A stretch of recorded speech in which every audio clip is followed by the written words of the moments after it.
বেনু মাজি বেঈমান মুনাফিকের সামনে আজরাইল কেমনি ভাবে হাজির হবে, কিভাবে তার রূপটা ধারণ করবে। তার মাথাটা থাকবে আসমানে, পাটা থাকবে জমিনে, তার এক হাত থাকবে আশিক আর এক হাত থাকবে মাগরিবে।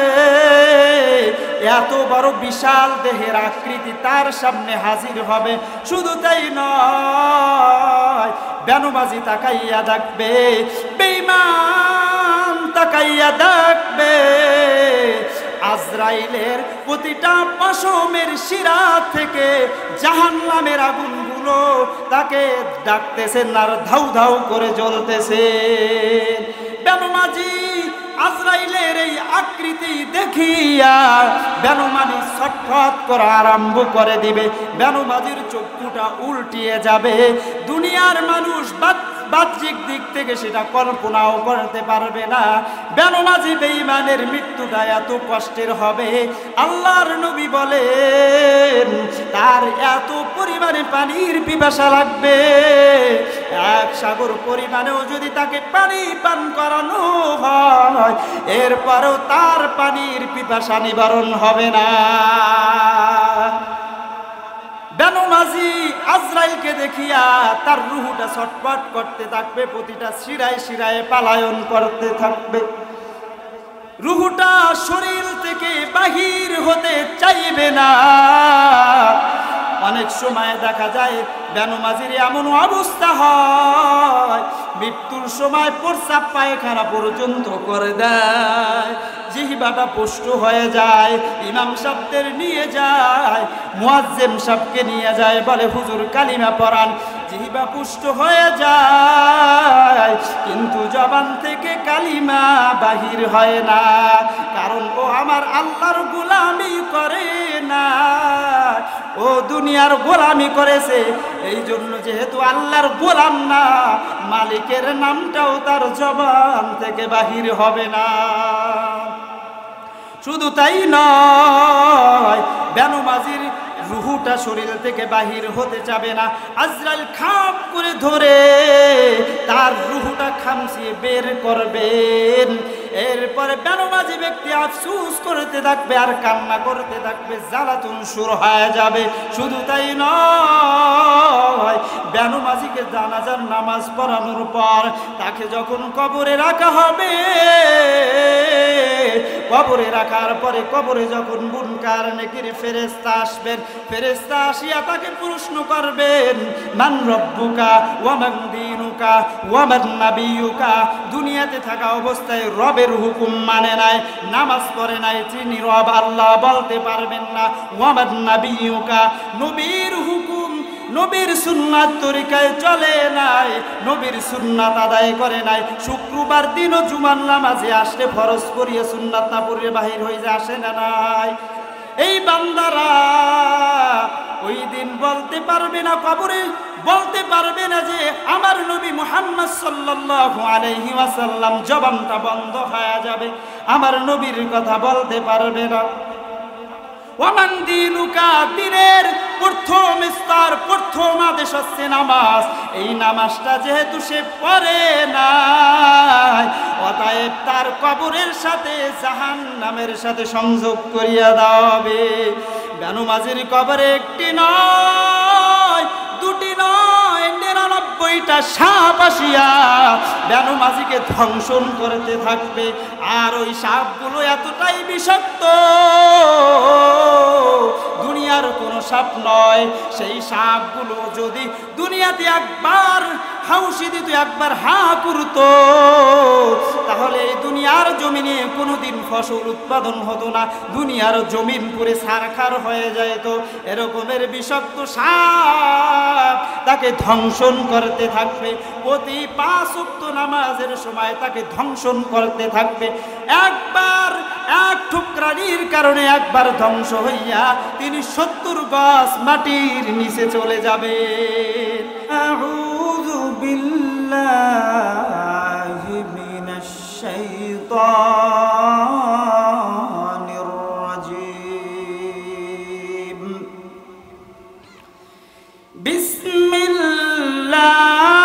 বিসমিল্লাহির রহমানির রহিম।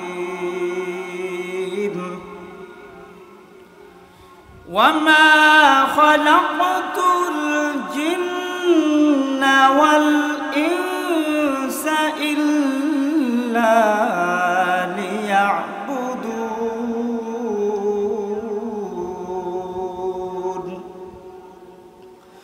صدق الله المولانا العظيم وصدق رسوله النبي الكريم، ونحن على ذلك من الشاهدين والشاكرين، والحمد لله رب العالمين.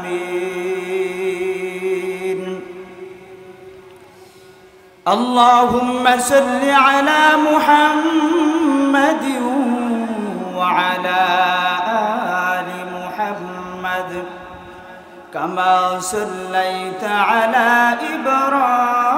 إبراهيم وعلى آل إبراهيم إنك حميد مجيد. اللهم بارك على محمد وعلى آل محمد كما باركت على إبراهيم وعلى آل إبراهيم إنك حميد مجيد. رب اشرح لي صدري ويسر لي أمري واحلل عقدة من لساني يفقه قولي. قالوا سبحانك لا علم لنا إلا ما علمتنا إنك أنت العليم الحكيم.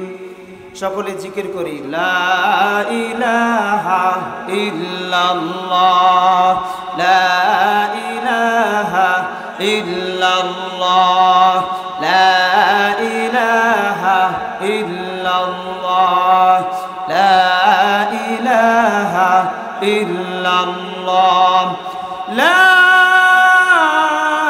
ইলাহা ইল্লাল্লাহ মুহাম্মাদুর রাসূলুল্লাহ। সকলে বলি সাল্লাল্লাহু আলাইহি ওয়াসাল্লাম।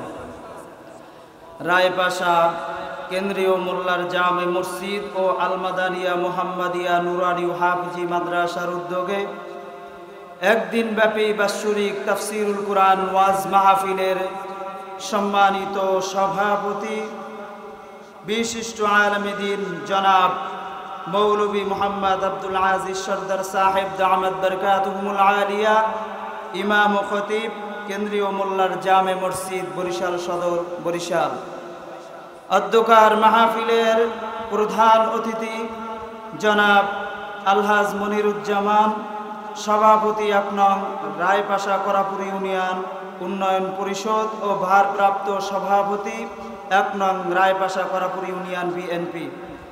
আজকের মাহফিলের প্রধান বক্তা থাকবেন বিশিষ্ট আলেমে দ্বীন, বিশিষ্ট ইসলামিক চিন্তাবিদ, আন্তর্জাতিক খ্যাতিসম্পন্ন বক্তা জনাব আলহাজ হজরত মাওলানা ডক্টর সিরাজুল ইসলাম সিরাজি সাহেব, নও মুসলিম নলসিটি জালকাঠি।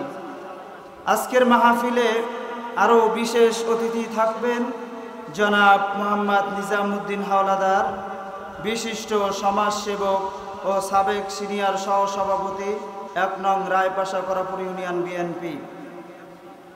আমার সামনে উপস্থিত রয়েছেন দূর দূরান্ত থেকে আগত, অত্র এলাকার থেকে আগত আল্লাহ পাক রব্বুল আলামিনের জাকিরিন শাকিরিন মুহিব্বিন মুরিব্বিয়ানে আযম, সমবয়সী যুবক বন্ধুগণ, পর্দার অন্তরালে শ্রদ্ধেয় সম্মানিতা মা এবং বোনেরা, আল্লাহ পাক রব্বুল আলামিনের দরবারে লাখো কোটি শুকর ও সুজুদ, যেই আল্লাহ পাক রব্বুল আলামিন আপনাকে আমাকে ভালোবেসে মোহাব্বত করে, দয়া করে, মায়া করে এই দ্বীনি মজলিস তথা আল্লাহ ওয়ালাদের মজলিস, জাকিরিন শাকিরিনদের মজলিসে তথা জান্নাতের বাগানে আল্লাহ পাক রব্বুল আলামিন আমাদেরকে এসে বসে কিছু দ্বীনি কথা আমাকে বলার এবং আপনাদেরকে কিছু কথা শোনার যেই মহান রব আমাদের তৌফিক দান করেছেন, সেই মহান রবের দরবারে আমরা সকলেই কালিমাতুশ শুকর আদায় করি, বলি আলহামদুলিল্লাহ। قال النبي صلى الله عليه وسلم من يريد الله به خيرا يفقهه في الدين أو كما قال النبي عليه الصلاة والسلام।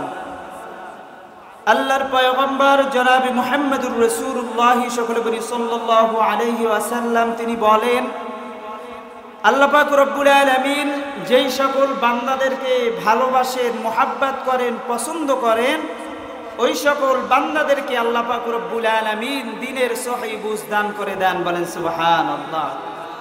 আজকে আমরা শত ব্যস্ততার মধ্য থেকেও আল্লাহ পাক রব্বুল আলামিন আমাদেরকে দ্বীনের সহিহ বুঝ দান করেছেন বিদায় আজকে আমরা এত একটা সুন্দর মজলিস জান্নাতের বাগানে আমরা বসতে পেরেছি। এই জন্য সেই মহান রবের দরবারে আমরা সকলেই কালিমাতুশ শুকর আদায় করি, বলি আলহামদুলিল্লাহ। আর এই শুকরিয়া আদায়ার্থে আমরা যদি এখন সিজদায় পড়ে যাই আর এক সিজদায় যদি কিয়ামত হয়ে যায়, তাহলেও এই নিয়ামতের শুকরিয়া আদায় করে শেষ হতে পারে না। আর আমরা হলাম সর্বশেষ নবীর উম্মত তথা আমরা শেষ নবীর উম্মত হওয়া সত্ত্বেও আমরা হলাম সবচাইতে শ্রেষ্ঠ নবীর শ্রেষ্ঠ উম্মত। হাদিস শরীফের মধ্যে এসেছে, ইন্নাল্লাহা ফাদ্দালানি আলাল আমবিয়াই ওয়া ফাদ্দালা উম্মতি আলাল উমাম। আল্লাহর পয়গম্বর বলেন, ইন্নাল্লাহা ফাদ্দালানি আলাল আমবিয়া, পৃথিবীতে যত নবী পয়গম্বরগণ রয়েছেন, শুরু থেকে আদম নবী শুরু থেকে আমাদের নবী পর্যন্ত আল্লাহ পাক রব্বুল আলামিন অসংখ্য অগণিত নবী পয়গম্বরগণদেরকে দুনিয়াতে পাঠাইছেন। এর সর্বশেষ পরিসমাপ্তি আমাদের নবীকে দিয়ে ঘটাইছেন। তো আল্লাহর নবী বলেন, যত পয়গম্বর দুনিয়াতে পাঠানো হয়েছে সমস্ত পয়গম্বরের উপরে আমাকে শ্রেষ্ঠ মর্যাদা দান করা হয়েছে, বলেন সুবহানাল্লাহ। শুধু তাই নয়, ওয়া ফাদ্দালা উম্মতি আলাল উমাম, এবং সমস্ত নবী পয়গম্বর গণের উম্মতের চেয়ে আমার উম্মতের মর্যাদা অনেক বেশি, বলেন সুবহানাল্লাহ। তাহলে আমাদের দাম আছে না নাই? আছে। আজকে আমরা এখানে বসেছি, এই মজলিসের কতটা গুরুত্বপূর্ণ, কতটা ফজিলত তা আমরা খেয়ালও করতে পারবো না। আমরা যেখানে বসেছি, আপনি আমি জান্নাতি মানুষ হওয়ার কারণে, দামি মানুষ হওয়ার কারণে, এই জান্নাতি মজলিসে বসার কারণে অত্র মাহফিলের প্যান্ডেলের চতুর্দিকে আল্লাহ পাক রব্বুল আলামিনের নূরের তৈরি ফেরেশতারা বেষ্টন করে রাখছেন, বলেন সুবহানাল্লাহ। দুনিয়ার এমপি, মন্ত্রী, এরপরে প্রধান উপদেষ্টা সাহেব যদি কোথাও যায়, সে কোথাও গেলে তাহলে কি করে? সকালবেলা প্রশাসনের লোক গিয়ে ওই জায়গায় কি করে? সিকিউরিটি গার্ডের পালন করে, তার নিরাপত্তার দায়িত্ব পালন করে, ঠিক কিনা? সে সম্মানিত হওয়ার কারণে পুলিশ, আর্মি, র্যাব, বিডিআর সকলে বেষ্টন করিয়া রাখে সে সম্মানিত হওয়ার কারণে। তারা কি দুনিয়ার সম্মানিত, বলুন ঠিক কিনা? আর আমরা আখিরাতের সম্মানিত জান্নাতি মানুষ হওয়ার কারণে, জান্নাতি পরিবেশে বসার কারণে আল্লাহ তাআলা তার নূরের তৈরি সিকিউরিটি গার্ড দিয়ে চতুর্থ পাশ বেষ্টন করিয়া রাখছেন, বলেন সুবহানাল্লাহ। শুধু তাই নয়, আল্লাহর পয়গম্বর বলেন, ওয়ানাজালাত আলাইহিমুস সাকিনা, তাদের উপর সাকিনা বর্ষণ হইতে থাকে, বলেন সুবহানাল্লাহ। ওয়া গাশিয়াত আলাইহিমুর রাহমা, তাদের উপর রহমত বর্ষণ হইতে থাকে, বলেন সুবহানাল্লাহ। আজকে আমরা এখানে বসেছি, এখানে বসার কারণে প্রতিটা শ্বাসে শ্বাসে আমাদের নেকি হইতেছে, বলেন সুবহানাল্লাহ। অনেকে বলে যে ওয়াজ মাহফিল একটা ব্যবসা। কি বলে? ব্যবসা। অনেকের কাছে মাহফিলের ব্যাপারে টাকা চাইতে গেলে বলে যে ওয়াজ মাহফিল তো ব্যবসা। তাদের কথায় আমিও একমত যে আসলে ওয়াজ মাহফিলটা আসলে ব্যবসায়ী, ঠিক কিনা বলেন? আজকে আমরা এখানে এসেছি, আমরা সুবহানাল্লাহ, আলহামদুলিল্লাহ, আল্লাহু আকবার বলবো, তাহলে লাভ আছে না নাই? একবার সুবহানাল্লাহ বললে কি আসমান এবং জমিনের মাঝখানে যত শূন্য স্থান থাকে এই স্থানগুলো আল্লাহ তাআলা নেকি দিয়া ভরপুর করিয়ে দেয়, বলেন সুবহানাল্লাহ। তাহলে আমাদের লাভ আছে না নাই? অবশ্যই আছে। আর আমরা যেহেতু ব্যবসা করতে আছি, সেটা কি ব্যবসা? আল্লাহ তাআলার সাথে ব্যবসা, বলুন ঠিক কিনা?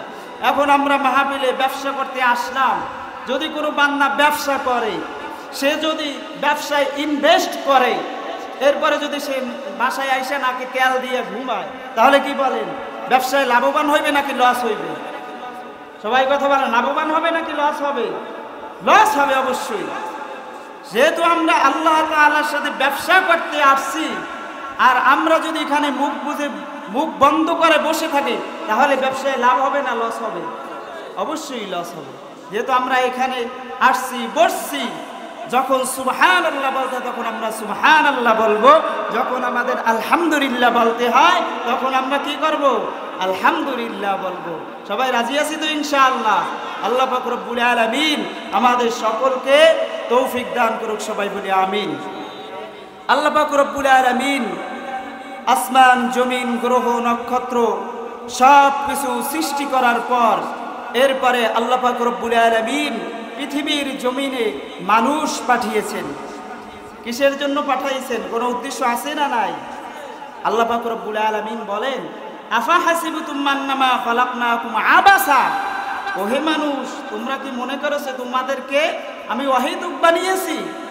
আল্লাহ পাক রব্বুল আলামিন এই জবাব অপর এক বর্ণনায় পবিত্র কুরআনুল কারীমের মধ্যে জানিয়ে দেন, ওয়ামা খালাকাতুল জিন্না ওয়াল ইনস ওয়ামা খালাকাতুল জিন্না ওয়াল ইনসা ইল্লা লিয়াবুদুন। আরো জোরে বলি আল্লাহু আকবার, জোরে বলি আল্লাহু আকবার। লিল্লাহে তাকবীর, নারায়ে তাকবীর। আল কোরআনের আলো, আল হাদিসের আলো। আল্লাহ তাআলা আমাদের সবাইকে কবুল করুন। আল্লাহ পাক রব্বুল আলামিন বলেন, ওয়ামা খালাকতুল জিন্না ওয়াল ইনসা ইল্লা লিয়াবুদুন।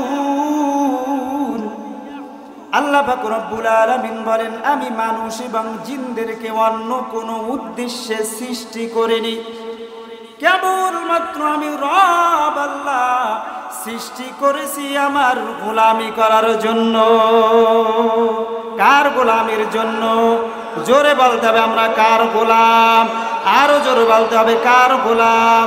কি গোলাম অস্বীকার, গোলাম স্বীকার করতে কি লজ্জা লাগে? আমরা কি দুনিয়ার কোনো মানুষের গোলাম নাকি আল্লাহর গোলাম? কার গোলাম? আল্লাহর গোলাম। আমি নিজে গোলাম, আমার তালই গোলাম, দাদা গোলাম, সবাই গোলাম। সেই গোলামটা কার গোলাম? আল্লাহর গোলাম। তো আল্লাহ পাক রব্বুল আলামিন বলেন, আমি মানুষ এবং জিনদেরকে আমি রব আল্লাহ তাআলার গোলামের জন্য বানিয়েছি। দুনিয়ার কোনো মানুষের গোলামের জন্য আমি রব আল্লাহ তাআলা মানুষদেরকে দুনিয়ায় পাঠাই নাই। দুনিয়ার নেতার গোলামের জন্য আমি রব আল্লাহ দুনিয়াতে পাঠাই নাই। দুনিয়ার ফায়দা হাসিলের জন্য, অর্থ সম্পদ ব্যাংক ব্যালেন্স করার জন্য, অট্টালিকা করার জন্য আমি তোমাদেরকে দুনিয়ার জমিনে পাঠাই নাই। আমি আমার পাঠাবার একমাত্র কারণ ইল্লা লিয়াবুদুন, আমি রব আল্লাহর ইবাদত করবা। তাহলে আমরা দুনিয়াতে এসেছি কার গোলামির জন্য? জোরে বলতে হবে কার গোলামির জন্য? আল্লাহর গোলামির জন্য। আল্লাহর গোলামি করতে হইলে সর্বপ্রথম শর্ত হইল তাকে ঈমান আনতে হবে। কি করতে হবে? ঈমান আনতে হবে। লা ইলাহা ইল্লাল্লাহ ইল্লাল্লাহু মুহাম্মাদুর রাসূলুল্লাহ। ঈমান আনলাম কার উপরে? আল্লাহর উপরে। হযরত মুহাম্মদ মুস্তাফা সাল্লাল্লাহু আলাইহি ওয়াসাল্লাম আল্লাহ তাআলার বান্দা এবং রাসূল, একথা আমরা কি করেছি? স্বীকার করেছি, বিশ্বাস করেছি। এখন আমাদের ইবাদত শুরু হবে। এখন কি হবে? ইবাদত শুরু হবে। সেই ঈমান আনার পরে, কালিমা পড়ার পরে সর্বপ্রথম কাজটা কি? সেই কাজটার নাম কি? নামাজ। সেই কাজটার নাম কি? নামাজ। কোরআনের ভাষায় কি বলা হয়? সালাত। কোরআনের ভাষায় কি বলা হয়? সালাত। তা আল্লাহ তাআলার ইবাদতের সর্বপ্রথম প্রধান ইবাদতের নাম কি? জোরে বলতে হবে, ইবাদতের নাম কি? নামাজ। সর্বপ্রথম ইবাদতের নাম হইল নামাজ। নামাজ হলো মুমিন বেঈমানদের মধ্যে পার্থক্য, কাফের মুনাফিকদের মধ্যে পার্থক্যই হলো নামাজ। আল্লাহ পাক রব্বুল আলামিন পবিত্র কুরআনুল কারীমের মধ্যে বলেন, ইন্নাস সালাতা তানহা আনিল ফাহশাই ওয়াল মুনকার। নিশ্চয় নামাজ নামাজিকে অশ্লীল কাজ, খারাপ কাজ হইতে ফিরাইয়া রাখে। এখন এই আয়াতের তাফসীর করব, মনোযোগ দিতে হবে সকলকে। আমরা যে নামাজ পড়ি, নামাজ আদায় করি, যারা নামাজ পড়ি, নামাজওয়ালাদের দল। এই নামাজওয়ালাদের দল হইল 5টা। কয়টা? সবাই জোরে বলতে হবে, কয়টা? এই 5 প্রকার নামাজীদের নামাজের প্রকার হইল 5টা। কয়টা? 5টা। আর এই 5 প্রকার নামাজীদের ফলাফল হইল 5 প্রকার। কয় প্রকার? 5 প্রকার। তার নামাজীদের আল্লাহরা কয় দল? 5 দল। এই 5 দল নামাজীদের নামাজের প্রকার হইল কয়টা? 5টা। ফলাফল হইল কয়টা? 5টা। 1 নাম্বার নামাজি, আপনারা সকলেই হিসাব মিলাই নেবেন কে কত নাম্বারে আছে। নাম্বার পরিবর্তন করার দরকার আছে না নাই? হিসাব মিলাবেন।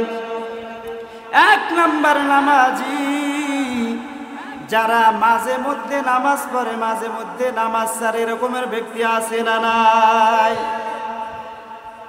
5 ওয়াক্ত নামাজের, 4 ওয়াক্ত নামাজের খবর নাই, শুধু মাগরিবের নামাজ পড়ে, আছে না নাই? আবার দেখা যায় অনেকে 4 ওয়াক্ত নামাজ ঠিক মতন পড়ে, ফজরের নামাজ পড়ে না, আছে না নাই? আবার অনেকের দেখা যায় উক্তি নামাজের কোনো খবর নাই, শুক্রবার দিন নামাজ পড়তে আসে, আছে না নাই? আবার এমনও বেয়াকুব আছে শুক্রবারের নামাজও পড়ে না, শুধু ঈদের নামাজ পড়ে, আছে না নাই? কার নামাজি? তাহলে এক প্রথম দলওয়ালা নামাজিদের এই হইল নামাজের প্রকার, যে মাঝে মধ্যে নামাজ পড়ে, মাঝে মধ্যে নামাজ ছাড়ে। তাহলে এই নামাজের ফলাফলটা কি? এই নামাজের ফলাফল হইল বান্দা যেই উক্ত নামাজ কামাই দিল, ওই উক্ত নামাজ কামাই দেওয়ার কারণে জাহান্নামী হয়ে গেল। কারণ আল্লাহর রাসূল বলেছেন, যদি কোনো বান্দা 1 ওয়াক্তের নামাজ ইচ্ছাকৃতভাবে অপর ওয়াক্তে কাজা করে, কি করে? কাজা করে, 1 ওয়াক্তের নামাজ অন্য ওয়াক্তে ইচ্ছাকৃতভাবে পড়ে, তাহলে আল্লাহর পয়গম্বর জানাইয়া দেন ওই বান্দাকে 8088 বছর পর্যন্ত জাহান্নামে জ্বলতে হবে। নামাজ কামাই দেয় নাই, 1 ওয়াক্তের নামাজ আর 1 ওয়াক্তে পড়েছে, এজন্য 8088 বছর পর্যন্ত জাহান্নাম। আর কোন বান্দা যদি 1 ওয়াক্ত নামাজ কামাই দেয়, 1 ওয়াক্ত নামাজ কামাই দেওয়ার কারণে কোনো সংখ্যা নাই, আজীবনের জন্য জাহান্নাম। তাহলে হিসাব মিলাইয়া নেন, এই 1 নাম্বার দলে যেই সকল নামাজিরা আছে, এরা নামাজ পড়িয়া জান্নাতে যাবে নাকি জাহান্নামে? সবাই কথা বলে না। এরা নামাজ পড়িয়া কোথায় যাবে? জাহান্নামে যাবে। তাহলে এই দলে 1 নাম্বারে যারা আছি, এই 1 নাম্বার থেকে সরে আসার দরকার আছে না নাই? জোরে বলতে হবে, দরকার আছে না নাই? এবার আসেন দ্বিতীয় প্রকার নামাজি। দ্বিতীয় প্রকার নামাজীদের অবস্থা কেমন, তাদের নামাজের প্রকারটা কেমন হবে? তারা 5 ওয়াক্ত নামাজ ঠিক মতো আদায় করে, ফজর পড়ে, জোহর পড়ে, আসর পড়ে, মাগরিব পড়ে, এশা পড়ে ঠিক, তবে তাদের নামাজের মধ্যে মনোযোগ থাকে না। কি থাকে না? মনোযোগ থাকে না। কেন মনোযোগ থাকে না? কারণ হলো শয়তানের একদল স্পেশাল বাহিনী আছে, যেই বাহিনীগুলো বান্দা যখন নামাজের মধ্যে দাঁড়াইয়া যায় তখন শয়তানের ওই স্পেশাল বাহিনীগুলো ধোঁকা দেওয়া আরম্ভ করে দেয়। এই বান্দা 5 ওয়াক্ত নামাজ ঠিক মতো না আদায় করে, কিন্তু নামাজের মধ্যে মনোযোগ থাকে না। এই নামাজটাকে বলা হয় উদাসীনতার নামাজ, অবহেলার নামাজ। কারণ এই নামাজটা আল্লাহ তাআলার ধ্যানে শেষ করা হয় না, এই নামাজটা একমাত্র শেষ করা হয় দুনিয়াবি টেনশন, সংসারের টেনশনে। ঠিক কিনা? দেখবেন সারা দিনে কোনো সংসারের চিন্তা চেতনা মাথার মধ্যে ঢুকে না, ব্যবসার হিসাব মাথার মধ্যে আসে না। আপনি যখন নামাজে দাঁড়াইবেন তখন দেখবেন আপনার মাথার মধ্যে সংসারের চিন্তা, টাকা পয়সার চিন্তা, ব্যবসায়ের হিসাব ঢুকে যায়। ঠিক কিনা? এই ধোঁকা কিন্তু আপনাকেও দেয়, আমাকেও দেয়।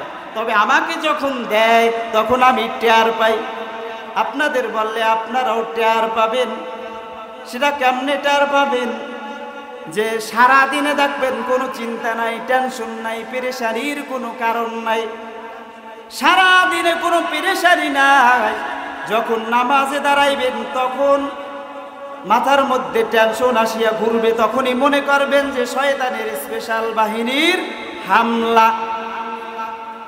যারা এই শয়তানের স্পেশাল বাহিনীর হামলায় শিকার হইয়া উদাসীনভাবে নামাজ আদায় করেছে, দুনিয়াবি চিন্তায় যারা নামাজ পড়েছে, আল্লাহর নবী বলেন কিয়ামতের দিন আল্লাহ পাক রব্বুল আলামিন এই দ্বিতীয় প্রকার নামাজীদেরকে শাস্তি দিবেন। কি দিবেন?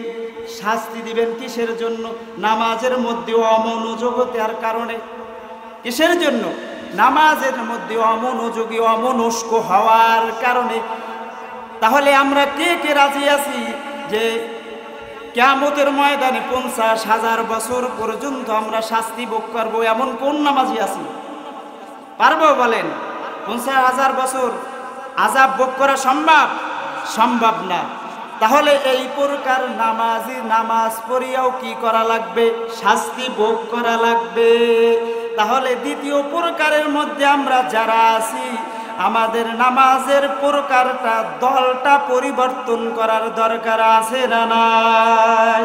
জোরে বলতে হবে, আছে না নাই? এবার আসেন তৃতীয় প্রকার নামাজি। এরা 5 ওয়াক্ত নামাজ ঠিক মতো আদায় করে, ফজর পরে, জোহর পরে, আসর পরে, মাগরিব পরে, এশা পরে, সবই পরে 5 ওয়াক্ত নামাজ। নামাজের মধ্যে তাদেরও মনোযোগটা বিভিন্ন দিকে চলে যায় ঠিক, তবে নামাজের মধ্যে মনোযোগটা ধরিয়া রাখার চেষ্টা করে। কি করে? ধরিয়া রাখার চেষ্টা করে। বান্দা যখন নামাজে দাঁড়াইয়া যায়, শয়তান যখন তাকে ধোঁকা দেয়, সংসারের টেনশন যখন তার মাথায় ঢুকিয়ে দেয়, তখন আবার সে শয়তানের সাথে মনটা নিয়ে কারাকারি করিয়া মনটা নামাজের মধ্যে নিয়ে আসে। কি করে? মনটা নামাজের মধ্যে নিয়ে আসে, শয়তানের সাথে মনটা নিয়ে কারাকারি করে। আর এই যে কারাকারি করা, এই কারাকারিটা আপনার নিজ ইচ্ছা মোতাবেক করলে হবে না। এর একটা ইসলামের হাদিসে একটা মূল নীতি, হাদিসে একটা এর থেকে বাঁচার জন্য উপায় কোরআন হাদিসের আলোকে আছে। আপনি আমি নিজ মন গড়াভাবে শয়তানের সাথে যুদ্ধ কইরা, মন কারাকারি কইরা বলেন পারবো? পারবো না। সেটা কি করতে হবে? কোরআন এবং হাদিস মোতাবেক। বলেন ঠিক কিনা? কিভাবে করবেন? ইমাম গাজ্জালি রহমাতুল্লাহি আলাইহি বলেন, কোন এক বান্দার বাড়িতে কুকুর আছে। কুকুর থাকার পরে তার বাড়িতে মেহমান আসছে। এখন মেহমান নতুন মানুষ দেখিয়া কুকুর ফেউ ফেউ করে, বলুন ঠিক কিনা? কুকুর বক বক করে, ঠিক কিনা? নতুন মানুষ দেখিয়া। এখন বলেন যে মেহমান ওই কুকুরের সাথে কি কুস্তি লড়বে, নাকি মালিককে বলবে যে তোর কুকুরটা থামা? কাকে বলবে? মালিক কি বলবে? কুকুরের সাথে ঘেউ ঘেউ করবে না। ইমাম গাজ্জালি রহমাতুল্লাহি আলাইহি বলেন, এই আসমান হলো আমার আল্লাহর, এই জমিনটা হলো আমার আল্লাহর, আর এই শয়তান হলো আমার আল্লাহ তাআলার পালা কুত্তা। আমার আল্লাহর কি? পালা কুত্তা। আর এই কুকুরের মালিক কেডা? কথা বল না, কেডা? শয়তানেরে খাওয়ায় কেডা? শয়তানেরে বাঁচাই রাখে কেডা? আল্লাহ। তো এই জন্য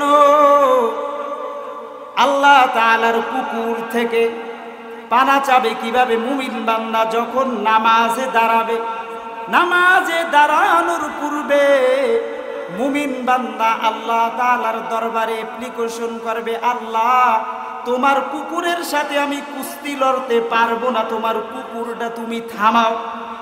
এজন্য আমরা যখন নামাজে দাঁড়াই, আউযু বিল্লাহি মিনাশ শাইতানির রাজিম, বিতাড়িত শয়তান থেকে আমরা আল্লাহর কাছে পানা চাওয়ার জন্য একটা অ্যাপ্লিকেশন করছি না? অ্যাপ্লিকেশন করছি। এখন আল্লাহর কাছে বললাম যে আল্লাহ তোমার খাস কামরায় আমি প্রবেশ করতেছি, তোমার দরবারে আমি দাঁড়াচ্ছি, তোমার কুকুরটা তুমি কি করো? ফিরাই রাখো। তোমার কুকুরের সাথে আমার দ্বারা কুস্তি লড়া সম্ভব না। তৃতীয় প্রকার নামাজি, তাদের নামাজের মধ্যে মনোযোগটা থাকে না ঠিক, কিন্তু শয়তানের সাথে মনোযোগটা ধরিয়া রাখার জন্য চেষ্টা করে, মনটা নিয়ে কারাকারি করে। এই বান্দা কিয়ামতের ময়দানে যখন আল্লাহ তাআলার দরবারে হাজির হবে, আল্লাহ পাক রব্বুল আলামিন তাকাইয়া দেখবেন যে বান্দার নামাজের মধ্যে মনোযোগ ছিল না, তবে শয়তানের সাথে মনোযোগটা নিয়ে কারাকারি করেছে, মনোযোগটা ধরিয়া রাখার চেষ্টা করেছে। এজন্য আল্লাহ পাক রব্বুল আলামিন তার আমলনামার দিকে তাকাইয়া বলবি, বান্দা তোকে আমি মাফ করিয়া জান্নাত দিয়ে দিলাম। কিসের জন্য দিয়া দিছে? মনটা শয়তানের সাথে কারাকারি করার কারণে, মনটা নামাজের মধ্যে ধরিয়া রাখার কারণে, বলুন ঠিক কিনা? আর কারাকারি কোনটাকে বলা হয়? যে শয়তান একবার মনোযোগটা, সংসারের টেনশনটা মাথার মধ্যে নিয়ে আসছে, আপনি মনটা প্রথমবারের মতো ঘুরাই নিয়ে আসলেন, আবার শয়তান ধোঁকা দিছে, দ্বিতীয়বার আর খবর নাই, এটা কারাকারি হলো? কারাকারি কি? বারবার। কারাকারি কি? বারবার। যেই বান্দা বারবার এরকমের চেষ্টা করবে, সেই বান্দাকে আল্লাহ তাআলা মাফ করিয়া দিবে। তাহলে আমাদের যাদের নামাজের মধ্যে মনোযোগ নাই, তাহলে নামাজের মধ্যে মনোযোগ হওয়ার জন্য আল্লাহর কাছে অ্যাপ্লিকেশন করা লাগবে। কি করা লাগবে? অ্যাপ্লিকেশন করা লাগবে। শয়তানের সাথে মন নিয়ে কারাকারি করতে হবে, তাহলে আমরা নামাজ দিয়ে জান্নাতে যেতে পারবো। তাহলে তৃতীয় প্রকার নামাজি কি হলো? মনটা কারাকারি করার কারণে তার ফলাফলটা কি হলো? আল্লাহ মাফ করিয়া দিছে। এবার আসেন চতুর্থ প্রকার নামাজি। চতুর্থ প্রকার নামাজিদের অবস্থাটা কেমন? বান্দা নামাজে যখন দাঁড়ায়, তখন বান্দার মনোযোগটা সংসারের দিকে নিয়ে যায়, একবার নিয়ে যায়, আবার একবার মনোযোগটা নিয়ে আসে, দুইবার নিয়ে যায়, আবার দ্বিতীয়বার মনোযোগটা নামাজের মধ্যে নিয়ে আসে, তৃতীয়বার নিয়ে যায়, তৃতীয়বার আবার মনটা নামাজের মধ্যে ঘুরাইয়া নিয়ে আসে। এভাবে বান্দা একবার, দুইবার, শতবার, হাজারবার শয়তানের সাথে কারাকারি করার কারণে শয়তান ব্যর্থ হইয়া তাকে ধোঁকা দেওয়া বন্ধ করিয়া দিবে। কি করে দিবে? ধোঁকা দেওয়া বন্ধ করিয়া দিবে, তাকে আর ওয়াসওয়াসা দিবেই না। একে আর ওয়াসওয়াসা দিয়া কোনো লাভ নাই। কারণ একে যতবার মনোযোগটা বাহিরের দিকে নিয়ে যাই, যতবার সংসারের দিকে নিয়ে যাই, ততবার নামাজের মধ্যে নিয়ে আসে। এবার শয়তান ব্যর্থ হয়ে এবার বেঁকে ছেড়ে দাও। যাকে একবার মনোযোগটা ঘুরাইয়া নিলে দ্বিতীয়বার আবার চেষ্টা করে না, তার কাছে চলো। কি করো? তার কাছে চলো। এই চতুর্থ প্রকার নামাজি, এই হলো তাদের নামাজ, যে শতবার শয়তান ধোঁকা দিলে শতবার মনটা টিকিয়ে রাখার চেষ্টা করে, হাজারবার চেষ্টা করে। এর ফলাফল পাইল কি? শয়তান তাকে ধোঁকাই দেয় না। শয়তান কি করে না? ধোঁকাই দেয় না। এবার তার মধ্যে আল্লাহর ভয় চলে আসে। কেমন ভয়?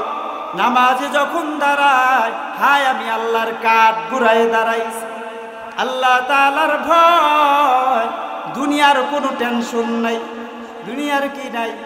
টেনশন নাই। আল্লাহর ভয়। বান্দা যখন বাজারে যায় তখন আল্লাহর ভয়, কারণ নামাজের মধ্যে আল্লাহর ভয় করলো, বাহিরে আল্লাহর ভয় করলো না। বলুন, আল্লাহ তাআলা সব জায়গায় আছে না নাই? খাতার তলে গুনাহ করলে দেখি কি দেখে না? বিল্ডিংয়ের মধ্যে আটকা গুজুবা জায়গায় গুনাহ করলে আল্লাহ দেখেন কি দেখেন না? ওই বান্দা তো আল্লাহর ভয়। শয়তান যখন মনোযোগ নিয়ে যাইতো, হায় আমি তো আল্লাহর দরবারে দাঁড়াইছি, আল্লাহ তাআলার আযাব আমাকে ঘিরিয়া ফেলাইবে, অতএব আমি মনটা নামাজের মধ্যে নিয়ে আসি। এই যে ভয় নিয়ে শয়তানের সাথে কারাকারি করলো, শয়তান তাকে ধোঁকা থেকে বাহির করিয়া দিল, শয়তান অন্য লোকের কাছে গেল, তাকে একবারে ফ্রি করে দিল। এই লোকটাই হলো এই যে আমি যে আয়াত আপনাদের সামনে তেলাওয়াত করলাম, ইন্নাস সালাতা তানহা আনিল ফাহশাই ওয়াল মুনকার। নিশ্চয়ই নামাজিকে, নিশ্চয়ই নামাজিকে অশ্লীল কাজ হতে ফিরাইয়া রাখে। কোন নামাজি ব্যক্তিকে? 4 নাম্বার নামাজি ব্যক্তিকে অশ্লীল কাজ, খারাপ কাজ হতে ফিরাই রাখে। কারণ সে নামাজের মধ্যে আল্লাহকে ভয় পায়, নামাজের বাহিরেও সে কি পায়? আল্লাহকে ভয় পায়। শয়তান তার চতুর্পাশেও ঘেরে না। এই নামাজই হলো ইন্নাস সালাতা তানহা আনিল ফাহশাই ওয়াল মুনকার। এই বান্দার নামাজই তাকে খারাপ কাজ হতে ফিরায় রাখে। আর আমরা যখন স্বাভাবিকভাবে আয়াতের তর্জমা শুনি যে হুজুর কোরআনের মধ্যে আছে ইন্নাস সালাতা তানহা আনিল ফাহশাই ওয়াল মুনকার, নিশ্চয়ই নামাজিকে খারাপ অশ্লীল কাজ হইতে ফিরাই রাখে, তাহলে হুজুর অমুক নেতা সে তো 5 ওয়াক্ত নামাজ দেখে ঠিক মতন আদায় করে, সে তো হজ করিয়া আসলে, তাহলে তার নামাজটা কেন তাকে খারাপ কাজ দিয়ে ফিরাইয়া রাখলো না? প্রশ্ন আছে না নাই? কথা বল না। এরকমের বুজুর্গ আছে না নাই? 5 ওয়াক্ত নামাজ পড়ে, ব্যবসায় জালিয়াতি করে, আছে না নাই? 5 ওয়াক্ত নামাজ পড়ে এমন নেতা গরিবের পেটে লাথি মারিয়া গরিবের তেরান ঠগাইয়া খায়, আছে না নাই? আবার বাংলাদেশে এমনও তাহাজ্জুদ গুজারি ছিল, বলতো যে আমি 60-70 রাকাত তাহাজ্জুদ পড়ি। আছে না নাই? ছিল না? কি ছিল না? হ্যাঁ, নারায়ণগঞ্জের এক আল্লাহর ওলি ছিল না? মানুষে ফরজ নামাজই ঠিক মতন পড়তে পারে না, আর ওই মিয়াজি হ্যাঁ কি বলে তাহাজ্জুদের নামাজ পড়ে 70-80 রাকাত। কত বড় বুজুর্গ! তাহলে প্রশ্ন হলো, এই মানুষটা এত নামাজ পড়ে, 5 ওয়াক্ত পরে তাহাজ্জুদ পড়ে, তাহলে এই মানুষটাকে কেন খারাপ কাজে ফিরাই রাখলো না? এনি তো মদের সাথে জড়িত ছিল, জুয়ার সাথে, এবারে কি নারী কেলেঙ্কারির সাথে জড়িত ছিল, তাহলে এই ব্যক্তিকে কেন ফিরাই রাখলো না? প্রশ্ন আছে না নাই? তাহলে এই নামাজটা কি নামাজ ছিল? মুনাফিকি নামাজ। কি নামাজ ছিল? মুনাফিকি নামাজ। আবার এমনও তো মুফতি সাহেব আমাদের জাতীয় সংসদে ছিল, বলতো যে আমি বুখারী শরীফ পড়ছি, তিরমিজি শরীফ পড়ছি, নাসাই শরীফ পড়ছি, এরপরে কি বলে গিরিশচন্দ্র সেনের তাফসির পড়ছি, এমন কোনো কিতাব নাই যেই কিতাব আমি পড়ি নাই। এরকমের মুফতি সাহেব ছিল কি ছিল না? এই মুফতি সাহেব ধরা পড়ছে কি পড়ে নাই? সবাই কথা বল না, ধরা পড়ছে কি পড়ে নাই? এমনকি বুকটা ফাইটা যায়। কথা বল না, এমনকি বুকটা ফাইটা যায়। আগে গান গাইতো বুকটা ফাইটা যায়, ফাটতে ফাটতে একবারে জেলখানা পর্যন্ত গেছে। বলুন ঠিক কিনা? ওরে ইমানদার! তাহলে এই ইমানদারের অবস্থা কি? মনের মধ্যে নাফরমানি, এবারে মুখে কি আল্লাহর ওলির কথা, 5 ওয়াক্ত নামাজ পড়ে, 66টা হাদিস পড়ে, অথচ মানুষদেরকে খারাপ পথে নিয়ে যাইতো, মানুষদেরকে খারাপ অবস্থানে নিয়া এরপর সমাজটা নষ্ট করিয়া ফেলাইতো। বলুন ঠিক কিনা? আজকে আল্লাহ পাক রব্বুল আলামিন আমাদের উপর রহম করেছেন, তা না হইলে আমরা দীর্ঘ 1 বছর আগে আমাদের এটা কল্পনাই ছিল না যে বাংলাদেশে আমরা এইভাবে স্বাধীন পাবো। বলুন ঠিক কিনা? গত বছর আমরা এখানে মাহফিল করব, সেই মাহফিলের পূর্ব মুহূর্তে পুলিশি অনুমতি লাগবে। যাদের বক্তা দাওয়াত দেওয়া হয়েছে তাদের নাম্বার নিছে, মাদ্রাসার মুহতামিম সাহেবের নাম্বার নিছে, সভাপতি সাহেবের নাম্বার নিছে। আমারে পুলিশ ফোন দিয়া বলে যে হুজুর রাজনৈতিক বিষয়ে আলোচনা করা যাইবে না, তাহলে কিন্তু হ্যান্ডকাপ লাগলে সর্বপ্রথম কিন্তু আমাদের হাতেই লাগবে। আমি কই রে আল্লাহ, মনে মনে একটা আফসোস লাগতেছে, আল্লাহ এগুলো কি চোখে দেখে না? হ্যাঁ, এত অপরাধ এত কিছু করে, আল্লাহ কি এগুলো চোখে দেখে না? আল্লাহ পাক রব্বুল আলামিন আমাদের ধৈর্য পরীক্ষা করছেন। কি করছেন? ধৈর্য পরীক্ষা করছেন। দেখি বান্দা কতদূর ধৈর্য ধারণ করতে পারে, কতদূর ধৈর্য ধারণ করতে পারে। এটা আল্লাহ পাক রব্বুল আলামিন আমাদের ধৈর্যের পরীক্ষা নিছেন। তো আমরা সেই ধৈর্যের পরীক্ষায় আমরা পাশ করেছি। আজকে আমরা বাংলাদেশকে স্বাধীন করেছি। আজকে আমরা এই খোলা ময়দানে আমরা মাহফিল করতেছি, কোনো পুলিশি অনুমোদনের প্রয়োজন হয় নাই, বলি আলহামদুলিল্লাহ। এবং বলা হয়েছিল 11টার মধ্যে মাহফিল শেষ করা, 11টার মধ্যে কি মাহফিল শেষ, কোনো লাইট মাইক কোনো কিছু চলবে না, সব বন্ধ, এরকমের কথা ছিল। আল্লাহ বলেন তোরে উড়নের সময় সুযোগ দিলাম। ঘুরি মনে করে কি যখন মালিক সুতা ছাড়ে তখন ও মনে করে যে আমি তো দিল্লি গেলাম, ঠিক কিনা? আমাকে ওরা সুযোগ দিছে, কিন্তু বেলা শেষে যখন মালিক নাড়ায় টান দিবে তখন বুঝবে যে কত দানে কত চাল, ঠিক কিনা? তখন সে মনে করেছিল এই রাষ্ট্র আমার, এই রাষ্ট্র আমার বাবার। রাষ্ট্রের টাকা দিয়া বাংলাদেশের প্রতিটা মোড়ে মোড়ে প্রতিটা জায়গায় এই ভাস্কর্য নামের রাষ্ট্রের টাকা খরচ করার জন্য এরকম একটা সিদ্ধান্ত নিয়েছিল। বলুন ঠিক কিনা? এই সিদ্ধান্তের বিরুদ্ধে ওলামায়ে কেরাম কথা বলার কারণে ওলামায়ে কেরামদেরকে তারা বিভিন্ন অপমামলা দিয়ে, নারী কেলেঙ্কারির মামলা দিয়ে তাদেরকে জেলখানায় বন্দী করিয়া রাখিয়েছিল স্বৈরাচারী সরকার। বলুন ঠিক কিনা? শুধু তাই নয়, বাংলাদেশের কোরআনের পাখি আল্লামা দিলওয়ার হোসেন সাইদি রহমাতুল্লাহি আলাইকে তারা তিলে তিলে করে জেলখানায় তারা কষ্ট দিয়েছে। বলুন ঠিক কিনা? সর্বশেষ তাকে চিকিৎসার নামে তাকে হসপিটালে হত্যা করা হয়েছে। বলুন ঠিক কিনা? আমরা মুসলমান সকলেই সাবধান হতে হবে। আমাদের আগামী দিনে আমাদের সকলকে ঐক্যবদ্ধ হতে হবে। এই বাংলার জমিন শাহজালালের জমিন, বাংলার জমিন শাহপরানের জমিন। এই জমিন হলো আল্লাহর। জমিন কার? হুকুম চলবে কার? ইনিল হুকমু ইল্লা লিল্লাহ। জমিন আল্লাহর, আসমান আল্লাহর, হুকুমও চলবে আল্লাহর। আমরা কারো হুকুম মানি না। আমরা দ্বীনি মাহফিল করব, কারো কাছ থেকে অনুমতি নিব না। কেউ যদি অনুমতি নেওয়ার জন্য কোনোভাবে যদি সে ভয় দেখায়, তাহলে স্বৈরাচার সরকারকে আমরা যেভাবে প্রতিহত করেছি, যেই কুলাঙ্কার আসবে মাহফিলের বিরুদ্ধে হাত উত্তোলন করার জন্য, যেই কুলাঙ্কার আসবে কোরআনের বিরুদ্ধে কথা বলার জন্য, সেই কুলাঙ্কারকে আমরা সেই জায়গায় রুখে দেব। সবাই রাজি আছি তো ইনশাআল্লাহ? নারায়ে তাকবীর, নারায়ে তাকবীর। আল কোরআনের আলো, আল হাদিসের আলো। ভাইয়ের আমার, আমাদের সকলকে সতর্ক থাকতে হবে। এই বাংলাদেশকে আমাদেরকে গড়তে হবে, আমাদেরকেও ইসলাম অনুযায়ী চলতে হবে। আল্লাহ পাক রব্বুল আলামিন পবিত্র কালামের মধ্যে বলেছেন বান্দা নামাজ কায়েম করে। নামাজ পড়ার কথা আল্লাহ বলেননি। আল্লাহ কি বলছেন? নামাজ কায়েম করে। আল্লাহ তাআলা মুমিনদের গুণ সূরাতুল বাকারার মধ্যে বর্ণনা করেন। আল্লাযীনা ইউমিনুনা বিল গায়বি ওয়া ইউকিমুনাস সালাহ ওয়া ইউকিমুনাস সালাতা ومما رزقناهم ينفقون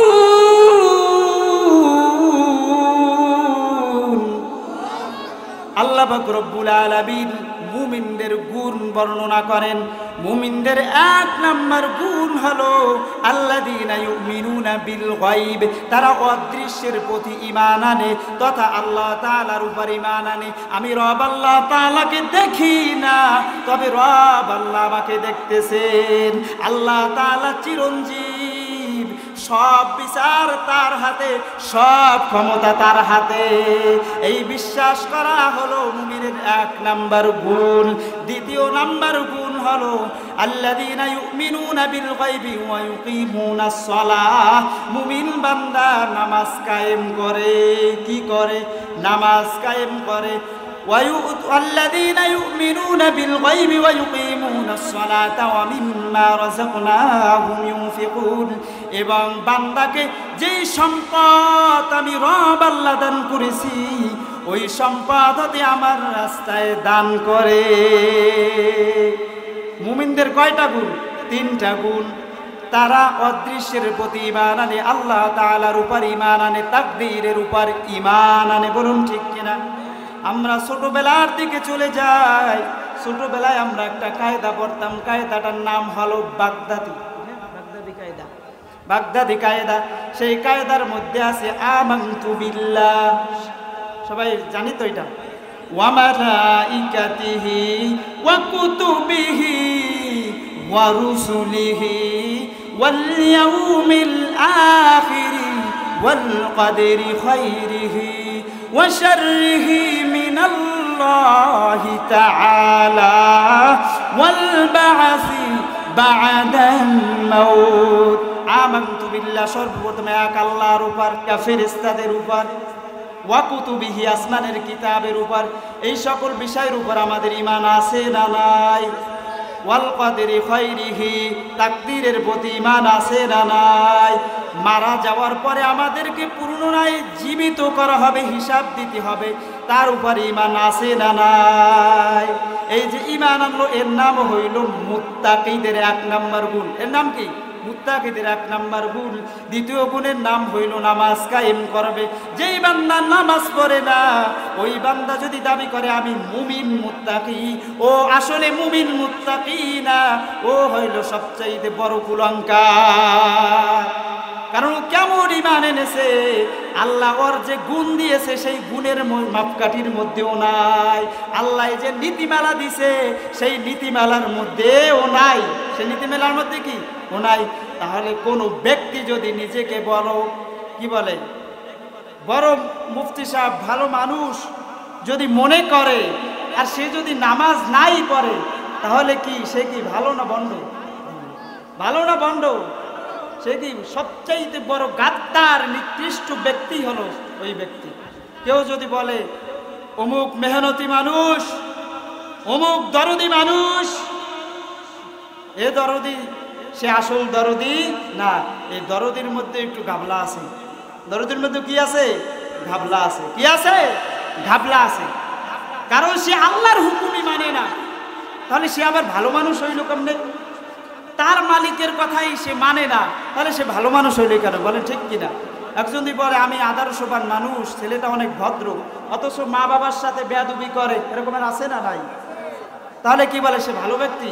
মা বাবার গায়ে হাত তুলে মায়েরে গালি দেয়, বাবারে গালি দেয়, হ্যাঁ, এই ব্যক্তিটা যদি যাইয়ে বলে যে আমি ভালো মানুষ, আর তার পাশে ছেলেপেলায় যদি বলে এরই ভালো মানুষ, তাহলে কি সে ভালো মানুষ হইল না? সে কুলাঙ্কার।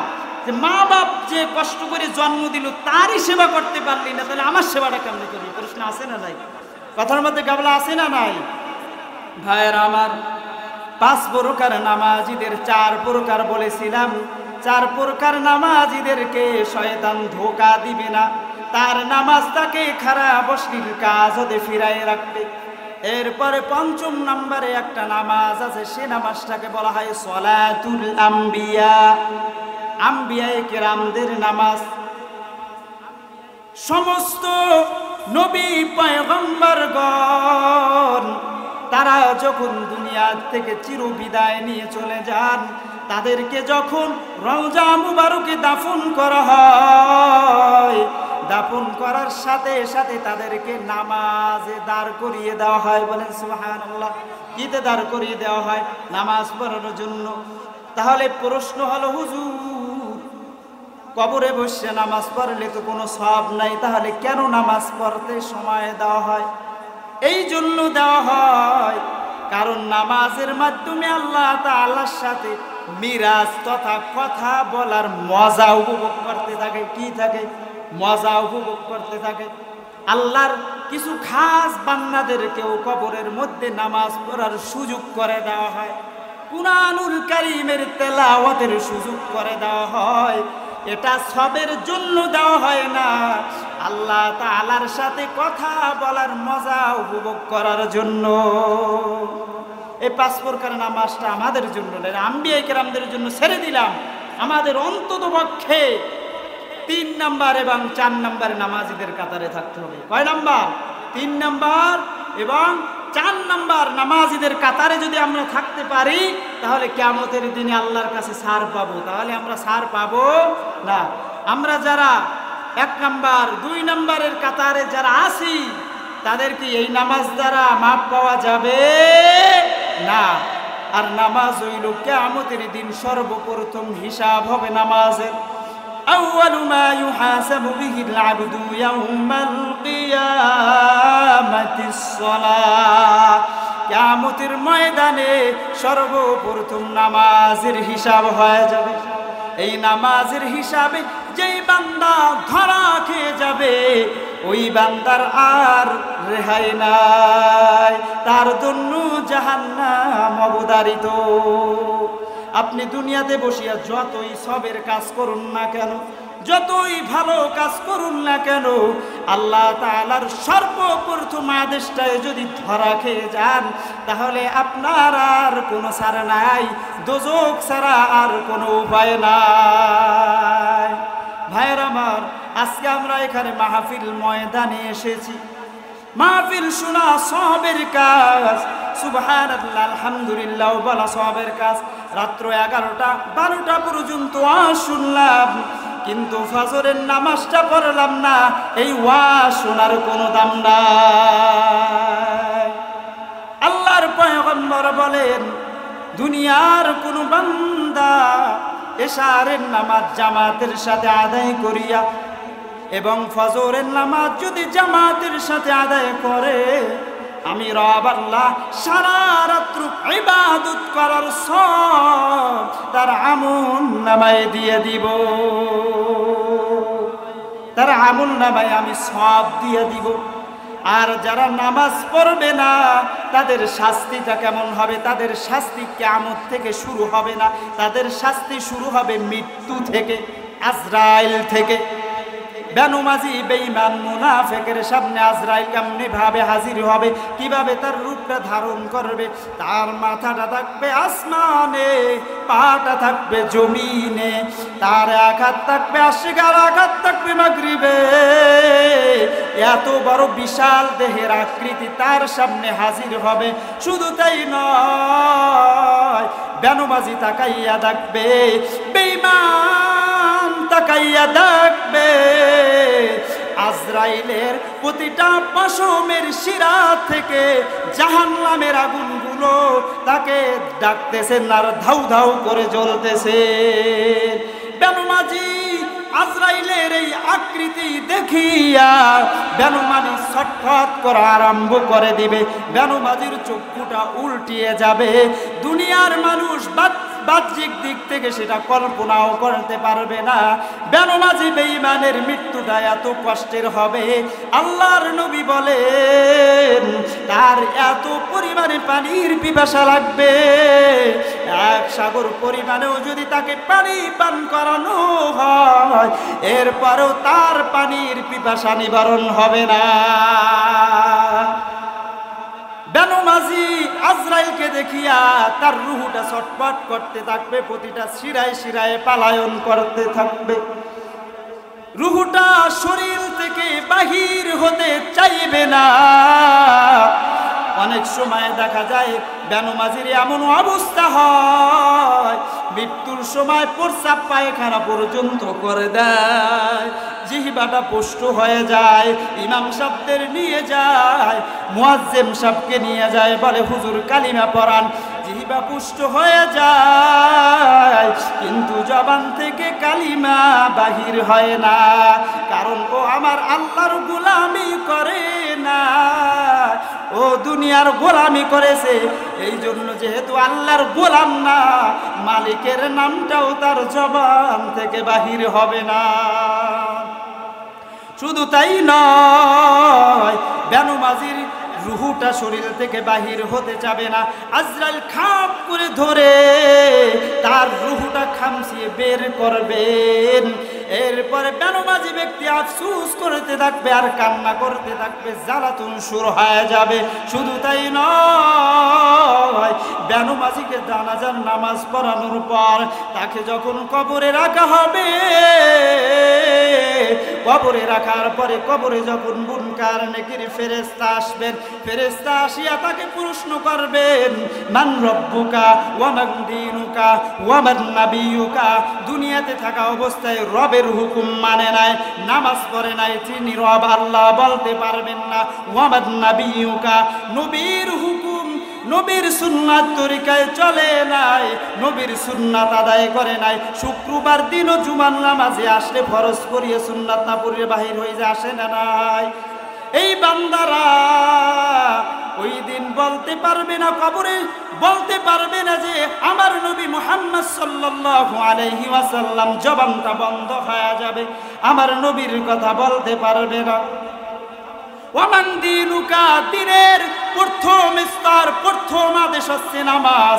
এই নামাজটা যেহেতু সে পড়ে নাই, অতএব তার কবরের সাথে জাহান্নামের সাথে সংযোগ করিয়া দেওয়া হবে।